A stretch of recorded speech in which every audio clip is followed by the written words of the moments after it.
C'est une guerre plus que millénaire. Depuis que l'homme cultive des plantes pour se nourrir, des bêtes s'installent dans les plantations et les dévastent.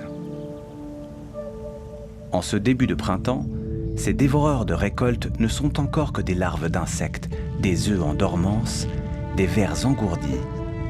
Mais bientôt, cette armada partira à l'assaut des jeunes plantes.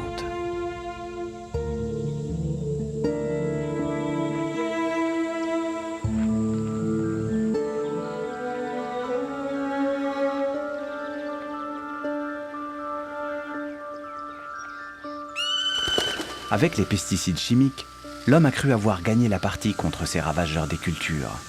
Mais les pesticides chimiques se sont révélés nocifs pour l'environnement et pour la santé des hommes. Il existe pourtant une autre arme contre ces insectes, naturelle, non polluante, un autre insecte. Cela s'appelle la lutte biologique. Les hommes envoient dans leurs champs des petits soldats pour protéger les récoltes. Un insecticide vivant. L'idée est belle, mais complexe dans son application. Il n'est pas si simple d'utiliser des êtres vivants pour combattre d'autres êtres vivants. Mais partout dans le monde, des scientifiques et des agriculteurs sont persuadés qu'il est possible, grâce à la lutte biologique, d'inventer une agriculture saine et durable.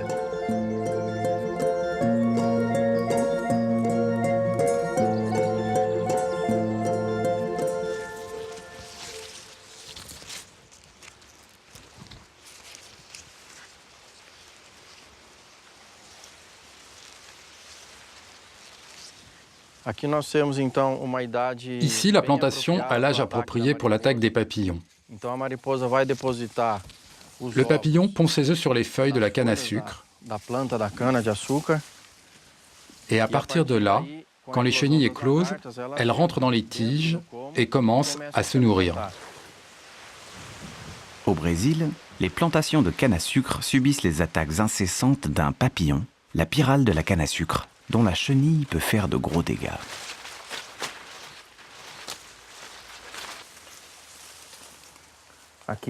Voici la chenille. Ici, elle s'est déjà nourrie. Elle a déjà fait une petite galerie dans la tige, et cette partie rouge, ce sont des moisissures. Diogo Carvalho dirige une entreprise spécialisée dans la lutte biologique.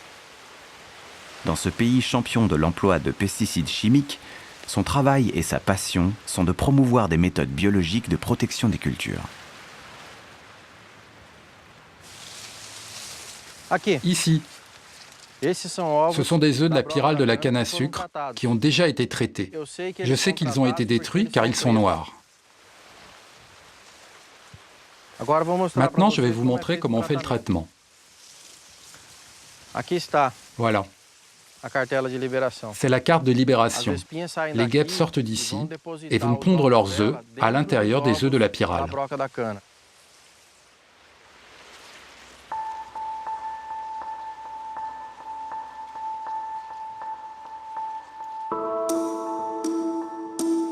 Incroyable! Des guêpes minuscules protègent ces immenses plants de canne à sucre. Elles sortent des cartons comme des guerrières, escaladent les immenses feuilles, il faut faire vite. Ces guêpes sont des parasites. Elles doivent trouver les beaux œufs frais de la pyrale ravageuse pour se reproduire.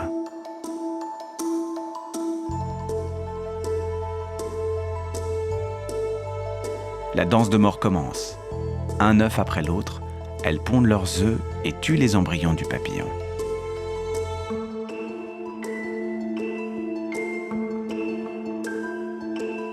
Les pyrales ravageuses ne verront jamais le jour. De ces œufs émergeront de jeunes guêpes qui iront à leur tour parasiter d'autres œufs de la pyrale.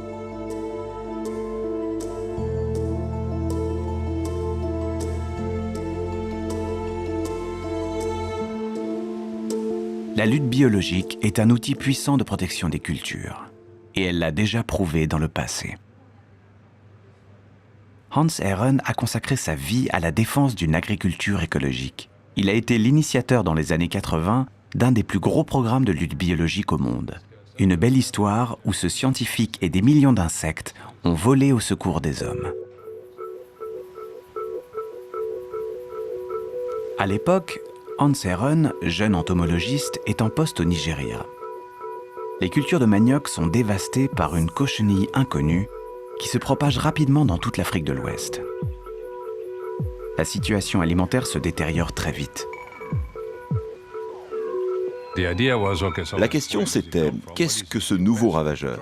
Les gens ont tenté de pulvériser la bête, mais rien ne s'est passé, parce qu'elle est très difficile à tuer avec un insecticide. Elle est recouverte d'une sorte de cire qui la protège à peu près de tout. Une fois sur place, on m'a demandé « Qu'est-ce que vous feriez ?» J'ai répondu « De la lutte biologique ». L'équipe de Hans Herren trouve une guêpe qui tue cette cochenille. Des milliers de ces guêpes sont alors élevées puis lâchées dans les champs de manioc pour décimer le ravageur. Le succès est total. Quand on l'a relâchée, on n'en croyait pas nos yeux. Elles se sont multipliées encore et encore. Les guêpes se sont acclimatées. Et maintenant, 35 ans après le premier lâcher, elles sont toujours là et elles font leur travail. Les instances de l'ONU ont estimé qu'avec ce programme, plus de 20 millions de personnes ont échappé à la famine.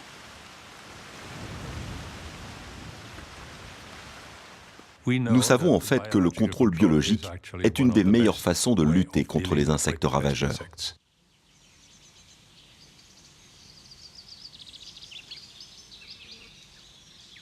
Protéger les champs, les vergers en se servant de ce que la nature offre. Sélectionner, élever et relâcher des petits êtres vivants pour combattre les dévoreurs de récoltes et les plantes invasives.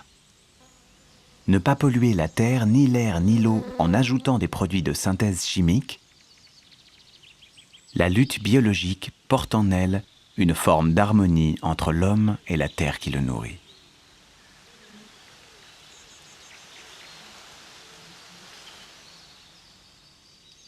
La bioprotection repose sur l'utilisation des ennemis naturels des ravageurs pour les éliminer.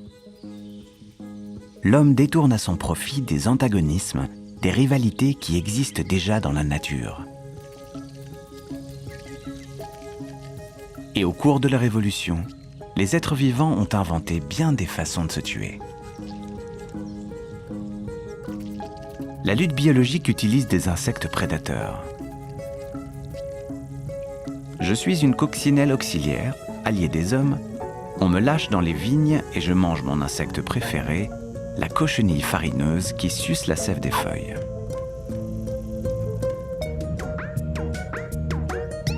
Je suis une guêpe auxiliaire et mon mode d'action est le parasitisme.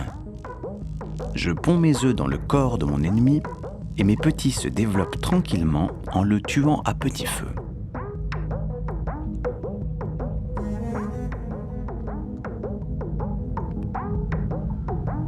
Je suis microscopique, vers nématodes, bactéries ou virus. Les hommes m'utilisent dans des solutions. On m'appelle alors biopesticide et je rends malade mon ravageur favori en l'infectant.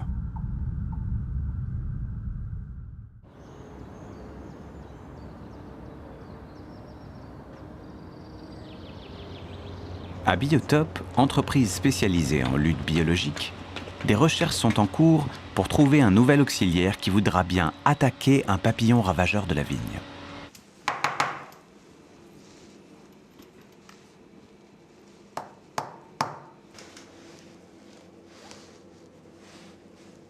Comme leur lointaine cousine du Brésil, les espèces européennes de petites guêpes trichogrammes sont mises à contribution. Le but, c'est d'avoir que des femelles. Ce sont elles qui sont les auxiliaires, qui pondent leurs œufs. Du coup, je présélectionne à l'œil nu les femelles et après, je vérifie à la binoculaire si je ne me suis pas trompée. Dans les tubes, différentes souches de guêpes vont passer une série de tests d'efficacité. On veut sélectionner celle qui sera la plus mortelle pour le ravageur, mais qui n'attaquera pas d'autres espèces de papillons que lui. C'est le grand défi. On a un ravageur qui s'attaque au grain de raisin, donc l'Obesia botrana. Et à côté, on a l'ennemi naturel, l'auxiliaire, des trichogrammes, donc qui sont des parasitoïdes. Ça veut dire qu'ils vont pondre leurs œufs dans les œufs de l'Obesia. Je prends les tubes de ponte où l'Obesia botrana a pondu sur les côtés. Je prends mes femelles que j'ai donc isolées. Donc il y a une femelle dans chaque tube. Et je la mets en contact avec les œufs de l'Obesia. Je referme et je l'enlèverai 24 heures plus tard.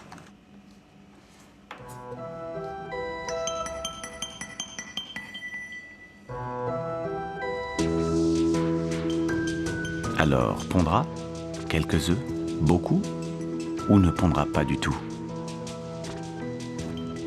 Pour comprendre ce qui se joue dans ces tubes à essai, il faut pénétrer dans la partie la plus secrète du département de recherche, le souchier. Dans cette pièce à l'écart du monde, plus de 700 souches de guêpes trichogrammes vivent en tube. C'est le vivier, le trésor dans lequel les chercheurs puisent pour trouver de nouveaux auxiliaires. D'une souche de guêpe à une autre, il n'y a qu'une infime variation génétique, mais cette variation fera peut-être toute la différence face à un ravageur. La diversité du vivant est le socle de la lutte biologique.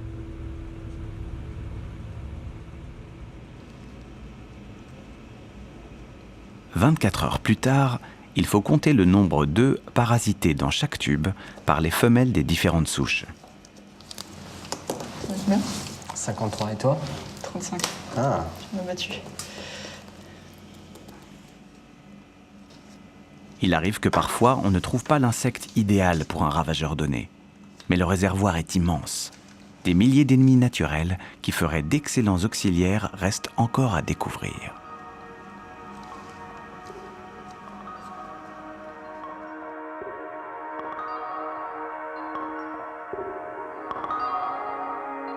L'homme du XXIe siècle n'a rien inventé. Un texte vieux de plus de 2000 ans témoigne que les Chinois pratiquaient déjà la lutte naturelle contre les dévoreurs de récoltes en élevant des fourmis pour protéger les mandariniers. À la fin du XIXe siècle, Charles Riley est considéré comme le pionnier de la lutte biologique scientifique. Brillant spécialiste des insectes, il a l'idée d'importer d'Australie une coccinelle pour décimer un ravageur des vergers d'agrumes californiens. C'est une réussite complète.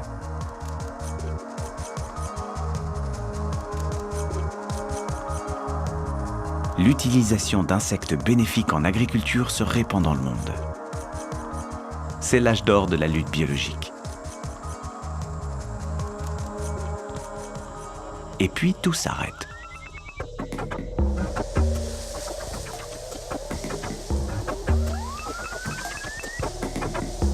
Dès les années 40, les pesticides chimiques envahissent les champs. Simples à utiliser et d'une effarante efficacité, ils font table rase du raffinement biologique. Le modèle agricole chimique se répand dans le monde entier.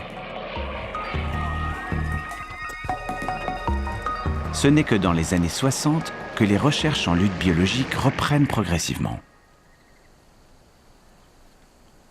À l'ombre des pesticides, les petits auxiliaires repartent doucement au combat.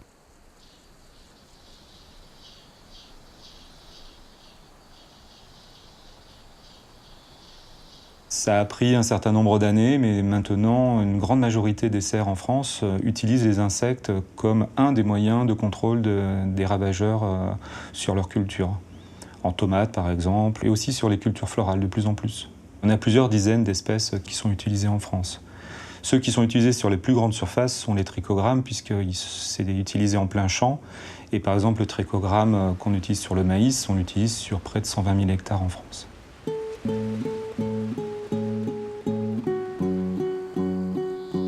Maïs, canne à sucre, manioc, agrumes, riz, coton. Les petits auxiliaires ont aujourd'hui leur place dans le grand monde agricole. Discrets et plutôt ignorés du grand public, ils sont 230 espèces à travailler chaque jour pour les hommes.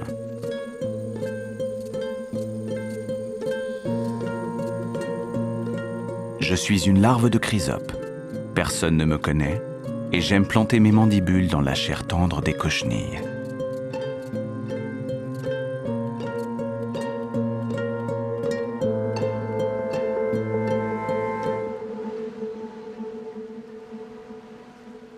la lutte biologique doit se développer dans le futur.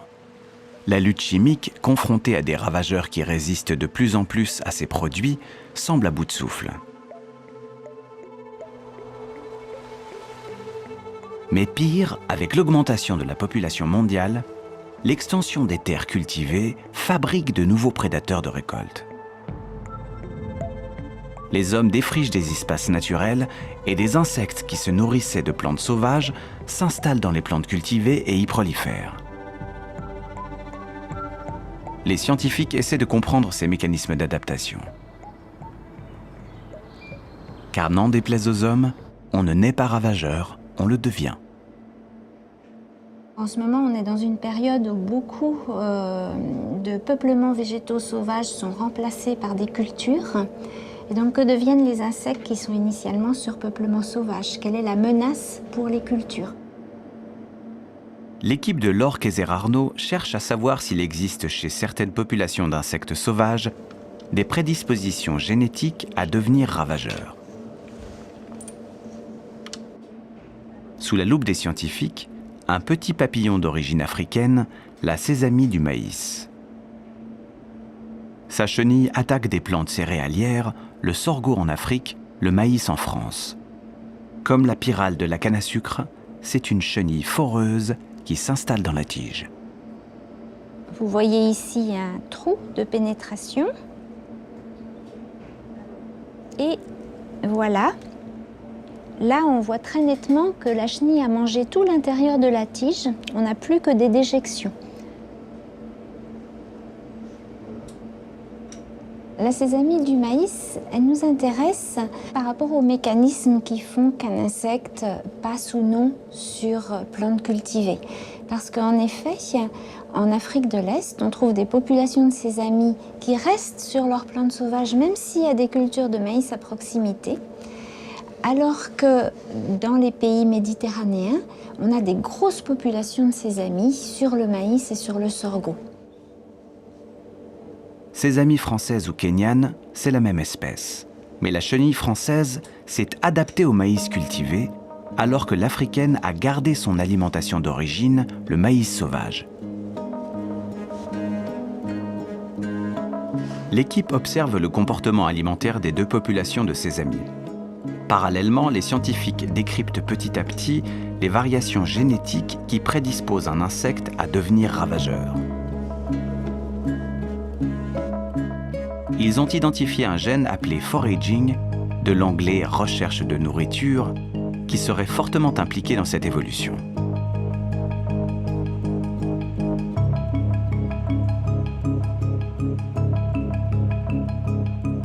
Mais d'ores et déjà, ils sont arrivés à ce résultat étonnant qu'il est en fait extrêmement difficile pour un insecte de s'adapter aux cultures humaines.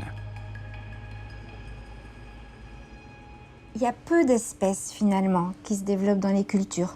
Par exemple, il y a 150 espèces environ de chenilles foreuses de plantes herbacées en Afrique. Et parmi ces 150, seuls 4% sont des ravageurs de plantes céréalières. Mais sur la culture, elles développent de très grosses populations.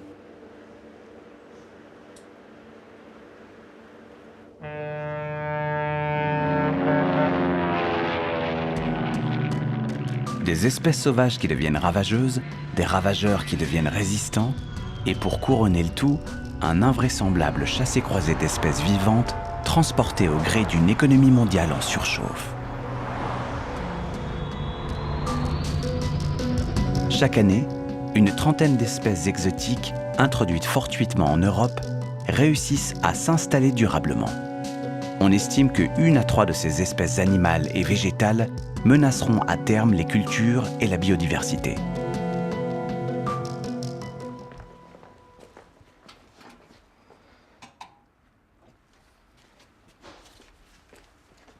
René Sforza est chercheur dans un laboratoire de lutte biologique du ministère américain de l'Agriculture. Il a pour mission de trouver un auxiliaire qui pourrait endiguer la prolifération d'une plante aux États-Unis. Il travaille aujourd'hui à l'herbier du Muséum de Paris, car cette plante vient d'Europe. Oh, look.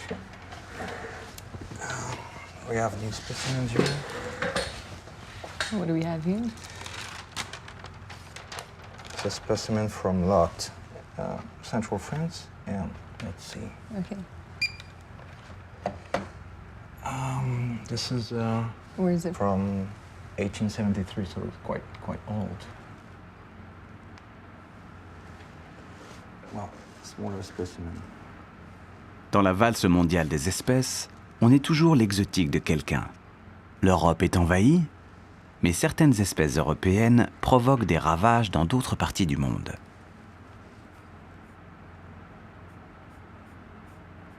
On travaille sur une graminée invasive dans tout l'ouest des États-Unis. Cette graminée s'appelle l'avoine douteuse. Son petit nom latin, c'est Ventenata dubia.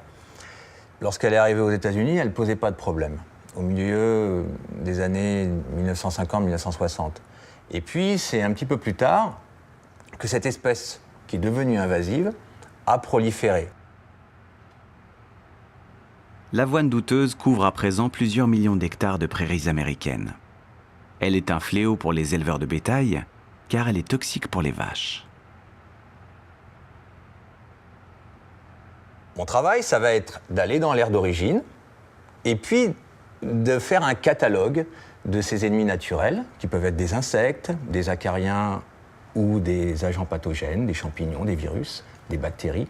Comment tout ce cortège vit ensemble, avec l'objectif final, éventuellement, de relâcher en Amérique du Nord l'un de ces agents de lutte biologique pour contrôler la plante invasive là-bas, qui, elle, est arrivée toute seule.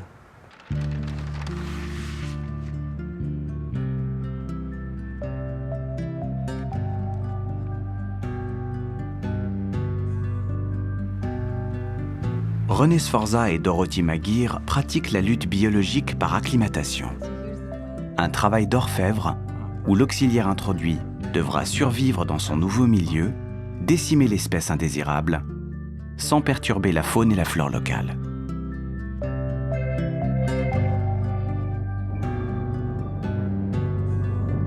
Trois mois plus tard, les scientifiques tentent de débusquer leur chère plante dans le paysage qui s'étale devant eux.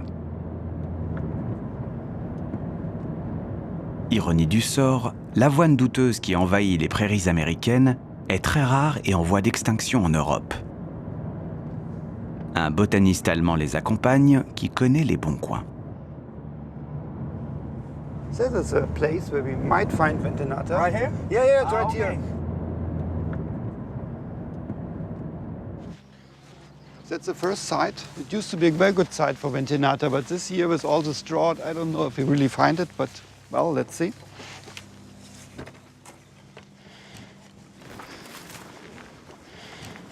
See over there, it's all filled with Ventenata. Oh yeah, look there. Regardez, il y en a plein, il y en a partout. Alors, c'est toute cette plante avec les bras ouverts là, qui nous appelle là. Hop là, il y en a ici. Donc là, on a bien affaire à l'avoine douteuse. Et en plus, les graines sont bien remplies, donc on peut envisager de les récolter pour les faire germer.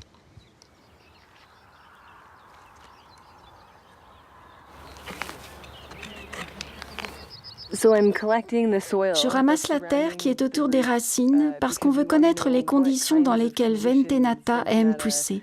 Nous espérons aussi savoir s'il y a des micro-organismes dans la terre qui facilitent ou inhibent la croissance de Ventenata. Comprendre ce qu'il y a dans le sol peut peut-être nous apporter des indices sur le fait qu'elle soit si rare en Europe et si abondante en Amérique du Nord.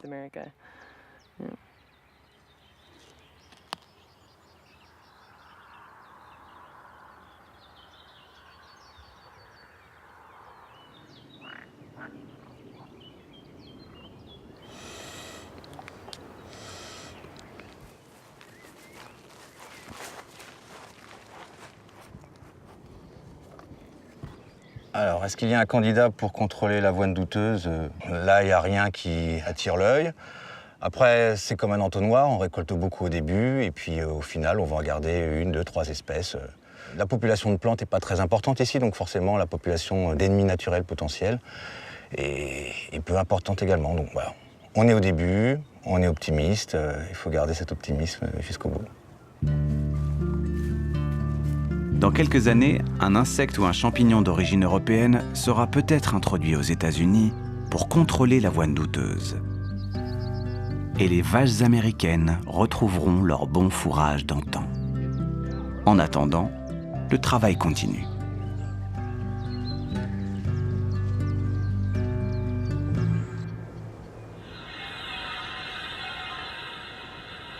Introduire une espèce exotique dans un pays n'est pas anodin. Dans le passé, la lutte biologique a connu quelques ratages. Dans les années 80, une petite bête est importée aux États-Unis pour lutter contre les pucerons, la coccinelle asiatique. La larve de la coccinelle, très différente de l'insecte adulte, est un prédateur vorace, ce qui en fait un bon auxiliaire.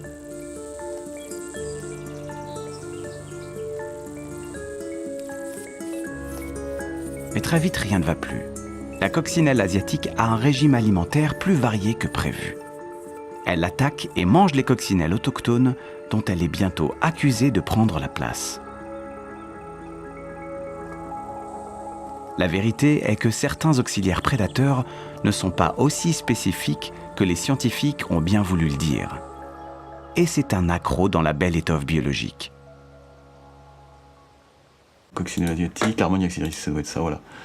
Là, ça vient, c'est originaire de Chine, on a été relâché au Québec, au Canada, aux États-Unis, mais aussi en France, et maintenant en Angleterre, en Belgique, etc. C'est un insecte qui a été importé comme un insecte utile, et qui petit à petit, même assez rapidement, a changé de statut et est devenu un insecte nuisible, parce qu'il pose des problèmes qui n'étaient pas ceux auxquels on pensait, d'envahissement d'habitats humains, de dispersion. C'est un insecte qu'on ne veut plus, qu'on cherche à contrôler. C'est un insecte qui ne doit pas être utilisé en lutte biologique, c'est sûr. Le dérapage de l'introduction de la coccinelle asiatique va, hélas, et pour longtemps, déconsidérer la lutte biologique aux yeux du public.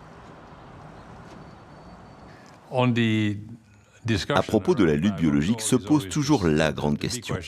Est-ce que c'est dangereux ? Est-ce que nous allons bouleverser l'environnement avec ces introductions ? Le fait que la lutte biologique puisse poser des problèmes me semble être quelque chose de bien, parce que ça montre que c'est de l'écologie appliquée, que c'est pas juste de l'ingénierie, on produit des insectes, on les lâche. Mais non, c'est un vrai problème scientifique, académique et d'écologie, et qu'il faut creuser. Quand vous trouvez un insecte quelque part, vous entrez dans un processus de quarantaine.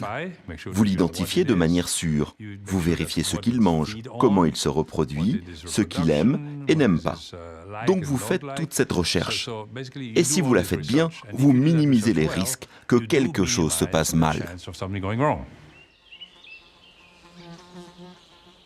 Entre le risque calculé d'introduire un insecte et les dommages certains des pesticides chimiques, que faut-il choisir ?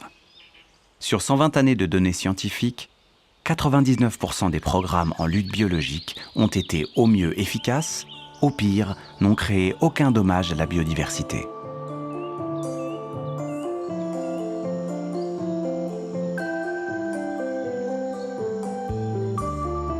Je suis une larve de Cirphoxyliaire. Je suis efficace et sans danger. Je mange les pucerons qui sucent la sève des pommiers.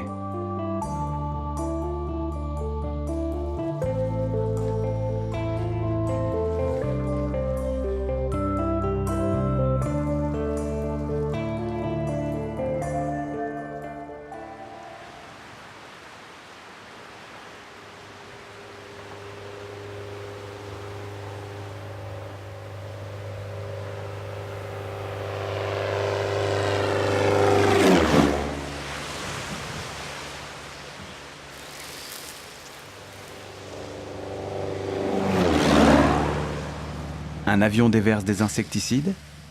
Non, c'est un avion de lutte biologique qui largue 400 000 œufs de petites guêpes trichogrammes par hectare de plantation. Partout dans le monde, la bioprotection traite désormais les grandes cultures intensives.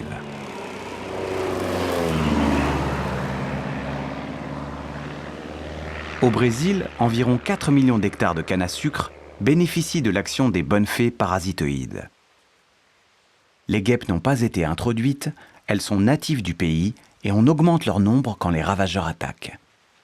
C'est la lutte biologique par augmentation.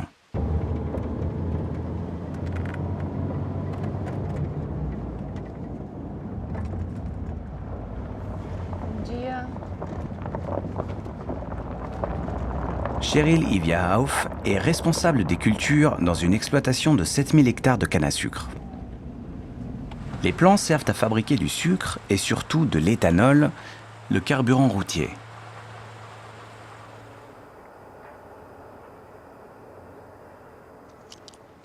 Des produits chimiques comme des herbicides sont utilisés dans la plantation.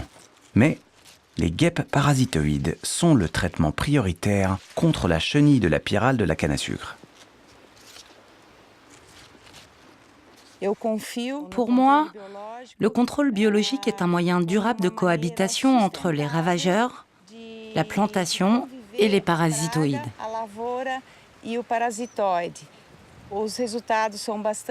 Les résultats sont très positifs, mais il faut être persistant. J'y crois beaucoup plus qu'au contrôle chimique.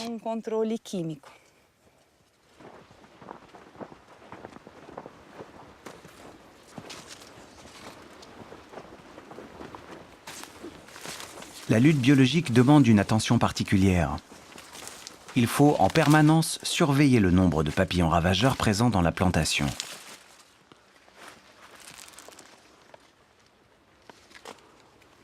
On pose des pièges. Dès que le nombre de pyrales capturées dépassera un certain seuil, signe d'une nouvelle infestation, un nouveau lâcher sera décidé.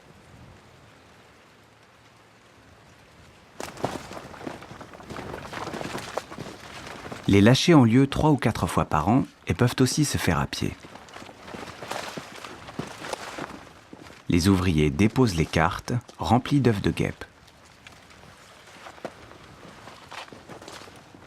Dans les monocultures intensives, la lutte biologique est un éternel recommencement, car il est impossible d'obtenir un équilibre durable entre la population de ravageurs et d'auxiliaires. Les guêpes parasitent les œufs de la pyrale, éclosent, puis continuent à parasiter d'autres œufs et se multiplient, jusqu'au moment où il ne reste plus d'œufs dans la plantation. Les petites guêpes sont introduites dans des champs immenses. Leur rayon d'action est si faible qu'elles n'arrivent bientôt plus à trouver des œufs pour se reproduire. La plupart finissent par mourir. La pyrale, plus mobile, peut facilement voler de champ en champ. Et dans cet immense paysage où il n'y a que de la canne à sucre, il y a bien toujours quelque part un réservoir de pyrale prêt à revenir à l'attaque. Quand les ravageurs reviennent, la population native du parasitoïde est trop petite et n'arrive pas à contrôler efficacement la plantation. Ce que nous faisons chez Bug, c'est élever ces parasitoïdes et les envoyer en quantité massive aux agriculteurs pour qu'ils puissent les lâcher au moment idéal pour que le contrôle soit vraiment efficace.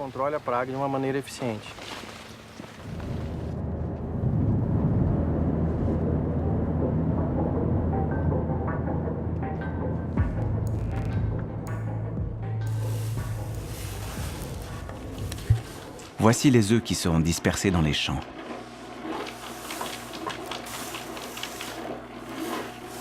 Chaque gramme de cette matière en contient 36 000.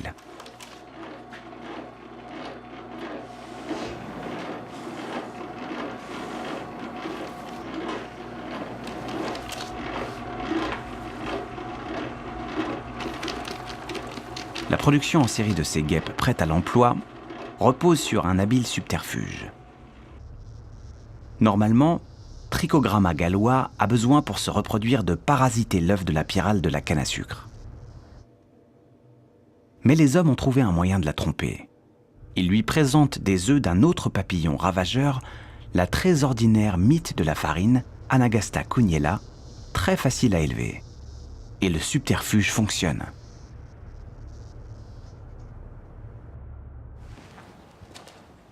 Cela signifie que pour produire des milliards d'œufs de trichogrammes par semaine, il faut élever des milliards de petites mites de la farine.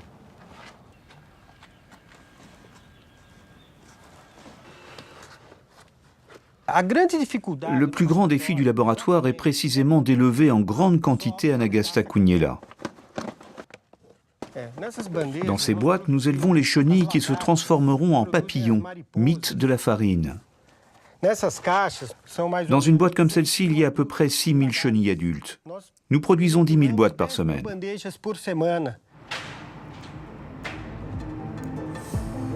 10 000 boîtes, 6 kg d'œufs d'insectes produits par semaine. La belle idée de lutte biologique se perd sans doute un peu dans ces élevages intensifs.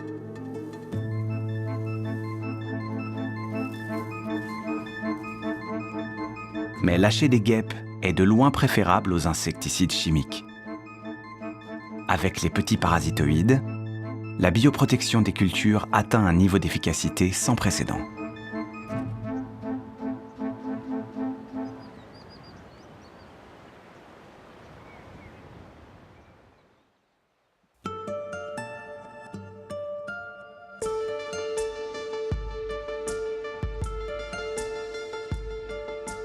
La lutte biologique a d'autres armes dans sa poche, des auxiliaires bien plus petits que des insectes. Les auxiliaires microscopiques comme des bactéries, des virus, des champignons sont appelés biopesticides. Ils tuent les ravageurs en leur inoculant des maladies.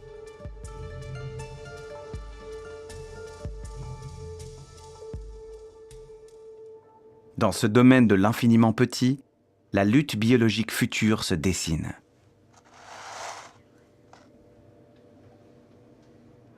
Dans le laboratoire de Laure Kayser-Arnaud, on retrouve la sésamie du maïs bien logée au fond de sa tige. Les chercheurs ont lancé une nouvelle étude sur ce papillon foreur. En Afrique, la sésamie du maïs est attaquée par une guêpe parasite. Mais rien à voir avec un petit trichogramme. La guêpe Cotesia est porteuse d'un virus qui agit spécifiquement sur la sésamie. Un virus hyper spécifique à une espèce de ravageur, ça fait rêver. Les scientifiques veulent décrypter le mode d'action de ce terrible virus qui permet à la guêpe Cotesia de faire grandir ses petits aux dépens de la pauvre sésamie. Alors la particularité des Cotesia, c'est de pondre dans le stade chenille.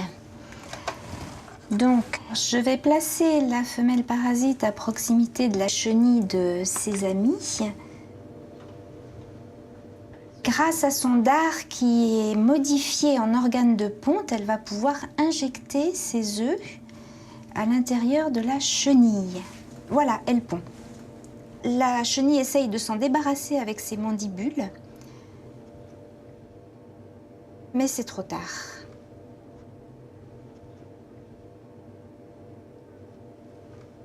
La guêpe parasite a domestiqué un virus et en fait, la femelle produit des particules virales et ces particules virales sont injectées dans la chenille en même temps que les œufs et inhibent la réaction immunitaire de la chenille. Le but de la guêpe est de garder la chenille vivante mais sans défense. Grâce au virus qui bloque le système immunitaire de la sésamie, les œufs de Cotesia peuvent tranquillement se développer à l'intérieur de la chenille et la manger petit à petit. La sésamie du maïs ne restera en vie que 2 semaines, le temps pour les larves de la guêpe de sortir.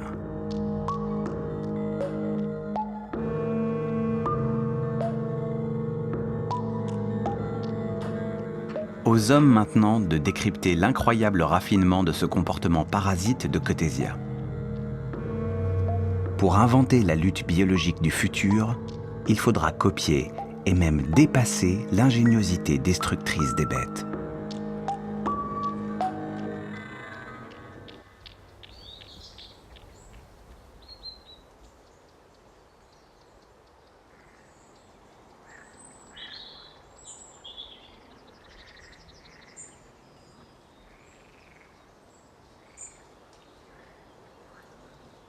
Dehors, les ravageurs sont toujours là.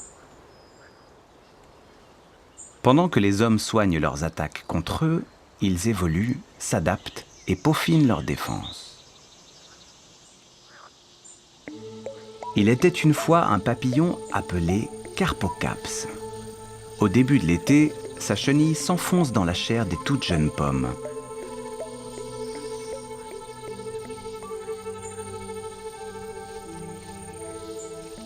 les carpocaps peuvent dévaster plus de 80% des arbres d'un verger.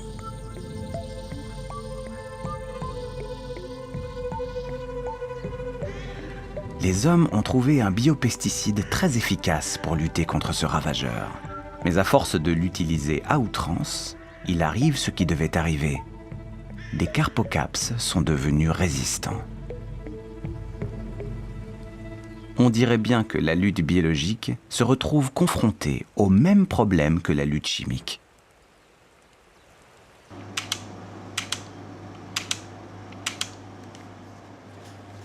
Myriam Silvart travaille dans un laboratoire qui surveille pour toute la France les résistances des insectes aux produits chimiques et biologiques. Les carpocaps des pommes se retrouvent régulièrement sous ses pipettes.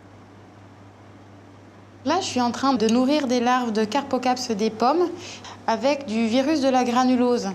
C'est un virus qui est utilisé comme biopesticide au verger pour lutter contre ces insectes ravageurs. Certains de ces insectes sont devenus résistants à ce virus et on essaie de déterminer si ces insectes-ci là le sont ou non.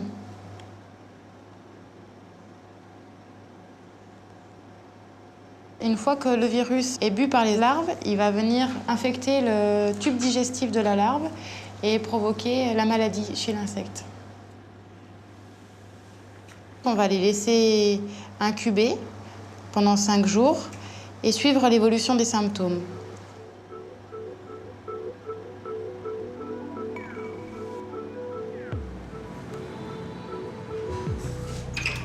Le virus de la granulose n'est pas le premier biopesticide à devoir affronter des insectes résistants à son action. Depuis 1985, des biopesticides à base de bactéries appelées Bt, très utilisés dans le monde entier, rencontrent les mêmes déboires. Dès lors qu'un nouveau produit est mis sur le marché, une résistance apparaît relativement rapidement. Donc l'objectif est de savoir où et quand la résistance apparaît pour essayer de la maîtriser au mieux, pour faire durer un peu plus la vie des produits. Le laboratoire étudie les mécanismes physiologiques de la résistance du carpocaps au virus de la granulose. Normalement, le virus met en moyenne 6 jours pour tuer une chenille infectée. La chenille perd du poids, blanchit, puis se liquéfie de l'intérieur.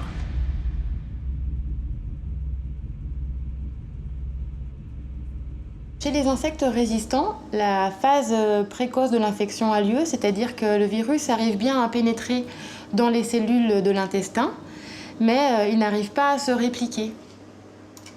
C'est comme s'il y avait une incompatibilité cellulaire entre le virus et les insectes résistants.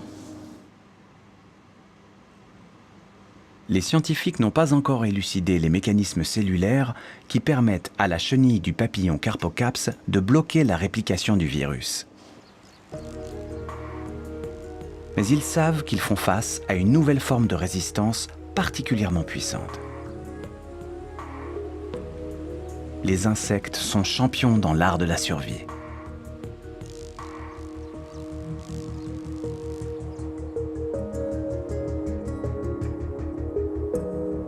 L'apparition de résistance ne sonne pas le glas des biopesticides, car ils sont et seront toujours des produits de traitement sans résidus, sans danger pour la santé des hommes. Tous ces ravageurs devenus résistants nous hurlent qu'il faut abandonner cette agriculture trop dépendante de produits en tout genre. Quand nous avons analysé l'état actuel de l'agriculture, nous avons dit qu'il fallait changer de paradigme. Et ce changement de paradigme voulait dire qu'il faut arrêter les monocultures à grande échelle. Il faut que nous changions ça. Nous avons besoin d'une agriculture qui soit proche de la nature.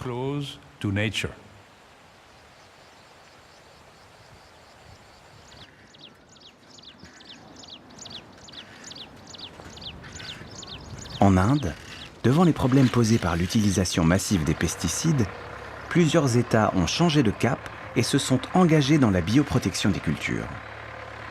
Dans l'État du Telangana, un tiers des surfaces cultivées sont en train d'abandonner petit à petit l'usage des produits chimiques. Le contrôle biologique des ravageurs est devenu un enjeu prioritaire. À Hyderabad, la capitale de l'État, le Centre pour une agriculture durable soutient les agriculteurs qui veulent adopter cette méthode. L'aventure du CSA, le Centre pour une agriculture durable, a commencé en 2004, plus de 10 ans maintenant. Nous voulons promouvoir une agriculture qui procure une subsistance durable, économiquement durable, écologiquement durable. Ce que nous essayons de communiquer aux paysans, c'est que les pesticides ne sont pas utiles. On peut restaurer l'écosystème. Vous n'avez pas besoin d'utiliser des pesticides. C'est le message que nous voulons faire passer aux paysans de façon haute et claire.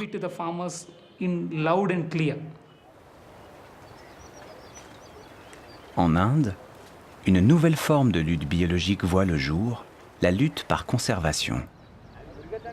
La lutte biologique par conservation veut transformer l'environnement, réaménager les paysages agricoles pour offrir de bonnes conditions de vie aux ennemis naturels des ravageurs et équilibrer durablement les populations de ravageurs et d'auxiliaires.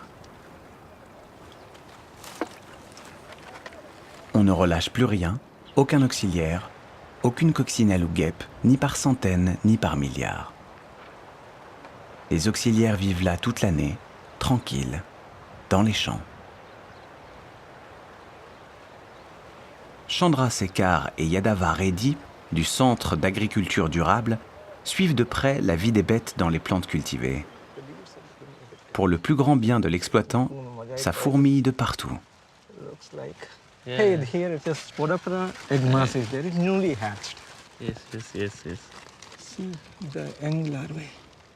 This is basically C'est un mangeur de feuillage qu'on voit le plus souvent dans le coton, les tomates et les cacahuètes. Et il y a aussi des ennemis naturels que l'on peut trouver là. Ici, c'est une larve de chrysope. Et là, il y a ses œufs. Dressés comme des sentinelles dans la plantation, les œufs de chrysope n'attendent que d'éclore pour se lancer à l'assaut de Spodoptera. Dans le sol, les vers luisants partent à l'attaque des limaces et escargots. Les araignées carnivores adorent sucer jusqu'à la moelle les insectes herbivores.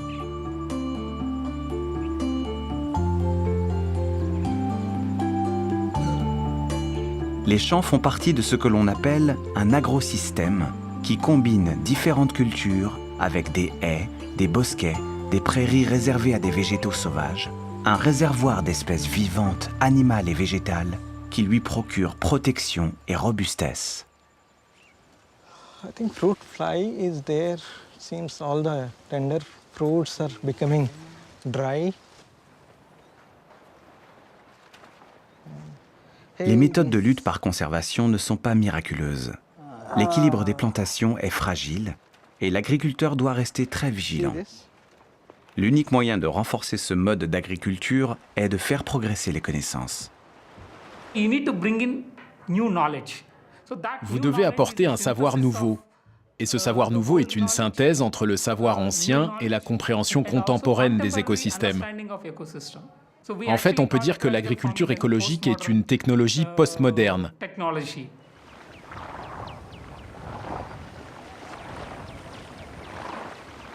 Des champs dynamiques, des plantes en bonne santé. Ce qui fonctionne ici en Inde peut s'appliquer partout.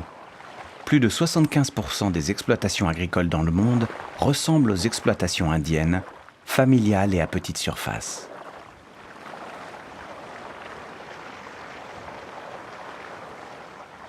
Nous devons faire plus en lutte biologique et utiliser la science pour la rendre plus efficace, pour améliorer son impact, réduire ses coûts et finalement la rendre plus attirante pour les fermiers.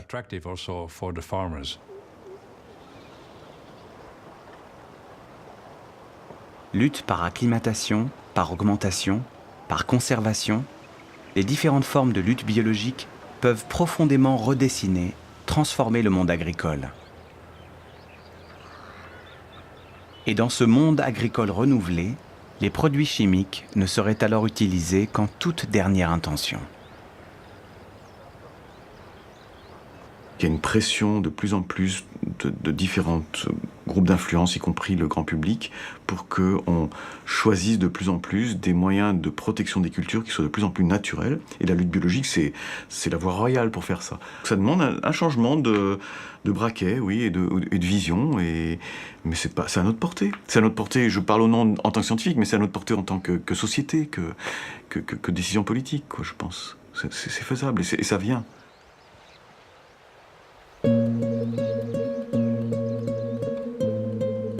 La lutte biologique nous parle d'un monde aussi beau et complexe que la vie elle-même. Un monde dont nous avons besoin maintenant.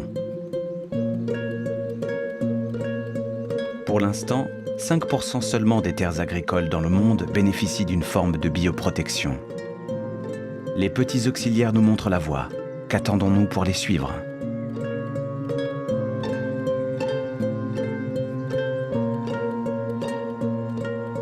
Je suis une guêpe, une punaise, un virus, une coccinelle, et je suis l'avenir des hommes.